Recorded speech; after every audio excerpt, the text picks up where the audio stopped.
Listeners were able to chat today, and we appreciate being able to have a little bit of time to talk with a candidate for the United States Senate from Pennsylvania. He is former Admiral and former Congressman, too, Joe Sestak, and he joins us by telephone today. Admiral, nice to have you with us. Nice to talk to you today. It's good to be with you, Dave, and please, Joe. Thanks. Okay.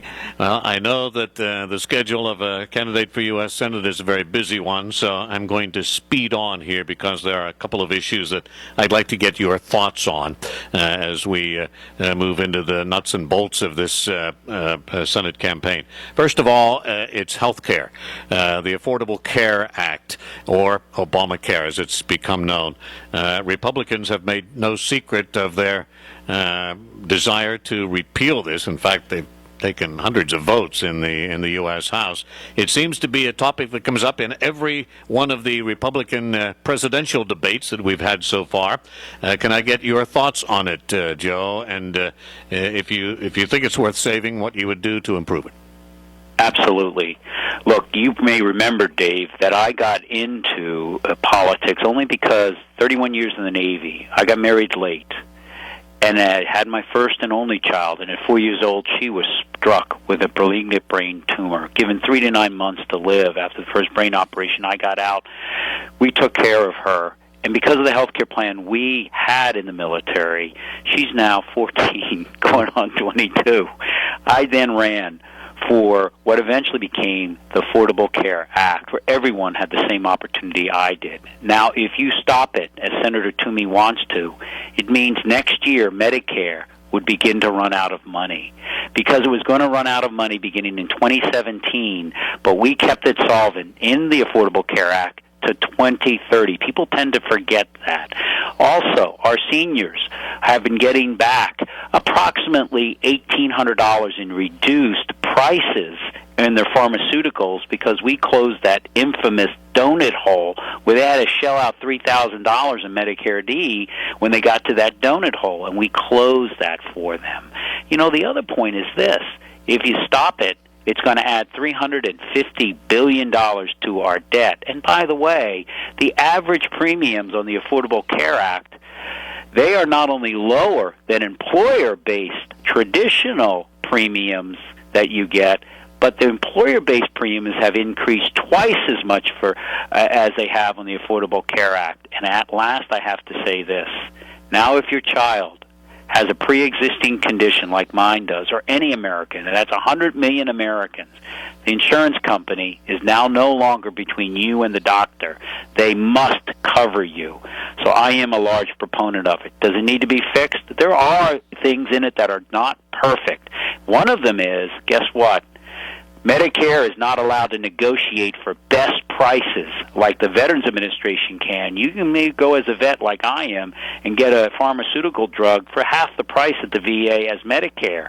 Our seniors are paying $123 billion more in the next 7 years because, by law, Medicare cannot negotiate for our seniors' best prices. So things like that still need to be done.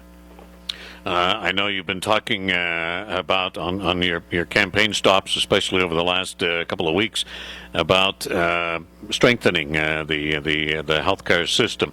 And yes, it's true. The Veterans Administration is allowed to negotiate with the pharmaceutical companies, but that was one of the bylaws put into the Affordable Care Act that they were not. It does seem kind of silly, doesn't it? Well, actually, they put it back in 2003 or 4 with Medicare D. They refused to have the Medicare try to. This is where lobbyists rolled in, the money. Do you know what I mean? Mm-hmm. And they had back in 2003, well before the Affordable Care Act, said Medicare could not negotiate. We tried to get that through initially through the Affordable Care Act, get it changed. Couldn't do it. By the way, you probably know our health insurance companies are permitted to be exempt from antitrust law. By 1948 law of Congress, they can collude on pricing together, and that is what we try to also break in the Affordable Care Act. The Senate darn the Senate, they put it back in. Here's the shame: money. Look, when I retired, when I left the Navy, and then I left Congress after that, I was offered such lucrative lobbying offers. 400 congressmen and senators, like Senator Toomey, took lobbying jobs. I did not. I went back to teach, but I got to tell you, my wife put her hand on my shoulder, Dave, and kind of chuckled when I told her what they offer you as a former congressman, and said, "Joe, are you sure?" I went to teach at Carnegie Mellon and other places. I got to tell you, though, money is what mostly is giving ills, I think, to legislation like Medicare not being permitted to negotiate for best price. Now, thanks for correcting me on that. I should have remembered, because I remember discussing it back when Medicare Part D was approved. That's when that clause was put in there. Let me ask you about something else that I know you've been talking about on your campaign stops, and of course it's been in the news and very recently, and that's the whole nuclear deal with Iran, which I believe just within the past few days the money that was being withheld was released. Can you tell us your thoughts on this deal, number one? I know that you have some reservations about it. Talk about that a little bit. Yes, I will. Look, I think Ronald Reagan wasn't even tough enough when he said, "Trust but verify." I say verify before you trust. But you know what? I do support this deal as long as we keep verifying it, because up until this past month, Iran was capable of building 4 to 5 nuclear bombs in 1 month. Imagine that. An Iran with 4 to 5 nuclear bombs. Whoa, that's some existential threat to Israel and to America. But now they've shipped it out. Now it would take them, even if they tried to redo it, it would take them 1 year, because the centrifuges have been taken apart and put in storage where they decay. And now we're verifying it with up to 150 people, surprise inspections allowed to go to all the nuclear facilities. And so we're going to keep verifying it. But am I supportive of it? You bet I am. Look, people like Senator Toomey, who says, just keep the sanctions going, don't understand that we can destroy those nuclear facilities of theirs, but he doesn't understand what it takes. For example, we can't find with our Navy the 19 mini submarines that Iran has in the Persian Gulf. I've operated there in my carrier battle group because the water is so shallow, our sonar doesn't work there, so we'll have to withdraw from the Persian Gulf. The strikes will take weeks, if not months, and we can only destroy them up to 4 years because they're under 300 feet of rock, some of them. Now, we can do this, but why do that when we have achieved, as of this month, that they've shipped all their nuclear material out and they've destroyed one of their only plutonium facility? Let's keep verifying it, but America's security, contrary to what Senator Toomey says, is actually enhanced, as is Israel's, by this agreement. Do you see any improvement with the recent release of some Americans that were being held, that this may not have happened without this deal, which eventually was approved? It was a struggle, but it was approved. Yep, you hit it on the head. Look, I'm a believer that just like they do not do down in Washington, D.C., the Republicans don't talk with the Democrats and the Democrats don't talk with Republicans, that talking in tough negotiations is good for our security overseas. First, when our sailors were taken, the British sailors were taken in 2007. It took 2 weeks to get them back. When they were taken this time, because John Kerry had been negotiating this outcome as Secretary of State with Iran, he picked up the hotline phone and called. Boom, they were out a few hours later. And then the prisoners that they had wrongly were taken back. And then the president did the right thing. They violated something else separate from the nuclear accord. Some other agreement said that they should not be able to shoot ballistic missiles, and the president then applied sanctions against them for that. Right thing to do.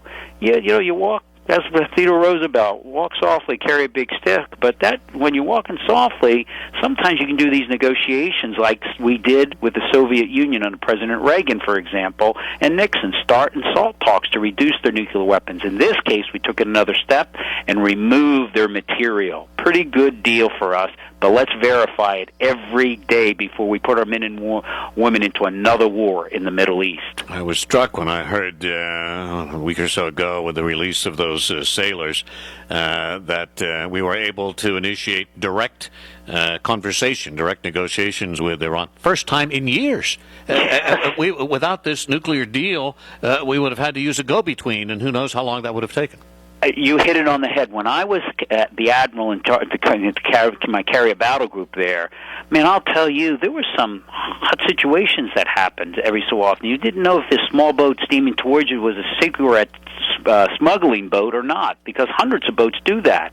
But I got to tell you, I've sent out a message that said to my superior, said we need an incident at sea agreement. It's called INC-C, where we used to have one with the Soviet Union and our Navy, so that if something was happening on the high seas with them that looks like a problem here, there was a hotline to pick up the phone and resolve it quickly. We had one with the People's Republic of China, a communist country. I'm saying, why don't we have one with Iran? Look, it may not have to do that you diplomats or, hardliners may not want it. I'm worried about my men and women here where I can pick up the phone and have an incident resolved quickly.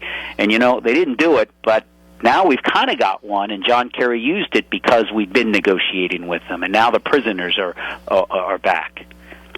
I know your time is precious here, and I wanted to discuss those two particular topics in particular. Can we just take a second? I want to make sure that when I interview Absolutely, candidates that people know who they are. They may have heard your name. Some people may not be familiar with you at all. Can you just take a moment and talk a little bit about your background? Obviously, you had a career in the Navy, and you were in Congress. Talk a little bit about that.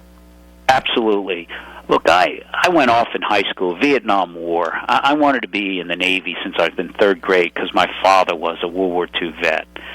8 kids. My father was an immigrant from Czechoslovakia. Mom's a high school math teacher. I love the Navy. I got to head the Navy's anti-terrorism unit. I was on the ground for a very short mission at the beginning of the Afghanistan War. Nothing like the Army and the Marines. My hat's off to them, day in and day out there. Commander of a carrier battle group in a war. And I got to work for President Clinton as his director of defense policy, helping to make defense policy, secure our peace and prosperity around the world. Then at the age of 4, my daughter was struck, as I mentioned, with malignant brain cancer. I needed to get out and take care of her.